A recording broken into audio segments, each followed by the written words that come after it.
Intersexuality is experienced among several different people. Depending on your race and or gender is a key factor in determining how hard it will hit you.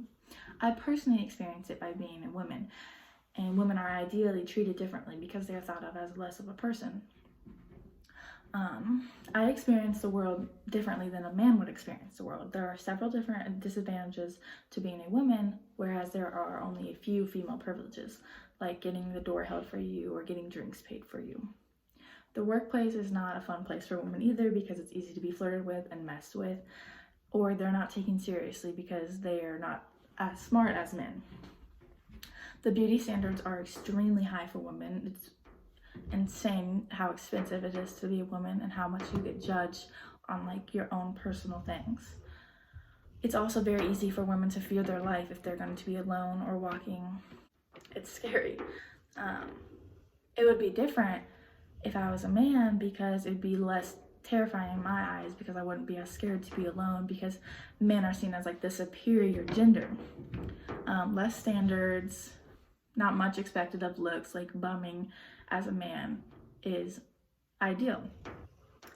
School dress codes is one of the main things I've taken away from this class because I have personally been dress coded multiple times and it takes a toll on girls' minds, honestly. It's much harder on girls because like the standards for girls are just insane. V-necks, tank tops, leggings, so many things are just not allowed, and these things aren't allowed because it's distracting the boys, which is so unfair. I learned it is extremely damaging. My sister and her friends talk about it all the time, how they get dress coded for V-necks or tank tops just based on what they wear because boys will tell on them, or they get stared down the hallways by the men teachers. It's insanely wrong. This is a complicated topic because there is no right or wrong answer, and you can't really force a certain clothing onto girls. It is a personal preference of what they like to wear and what they feel confident in. Girls should feel free in like what they want to wear and like what they like to wear. Difficult questions is how can the problem be decreased? Another one is there any way to dress code without seeming sexist? I can learn more about this from other girls and other teachers possibly. It is not so much relevant in college anymore than it was in my high school days, so it's not really a problem for me. There was a case, 2 sentence in Snapchat rape case involving unconscious 17-year-old girl.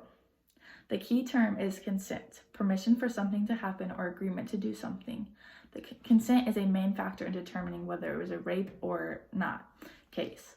Consent helps to better clarify the case for everyone. These events happened because 2 boys did not get consent. They forced themselves upon this young woman. She was a minor. She was incapable of giving consent. It is not legal, but they did it anyways. Both boys were 18 and they forced themselves upon her.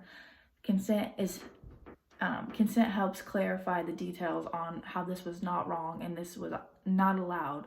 There was no consent given, and there needs to be punishments and actions taken upon this.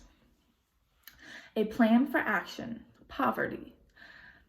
Schools should get more involved, provide food to take home because that is a severe issue among children. Some ideas are like food boxes, set locations for food pickup or clothes, blankets, any necessities that are needed. Some changes in my life would be donating my time to like food banks or anything like that, or donating like my personal goods that I don't use anymore or I know would benefit someone more. Also, wasting less and getting more involved. It needs to be made more known and spread to get others involved and to overall help the situation of poverty.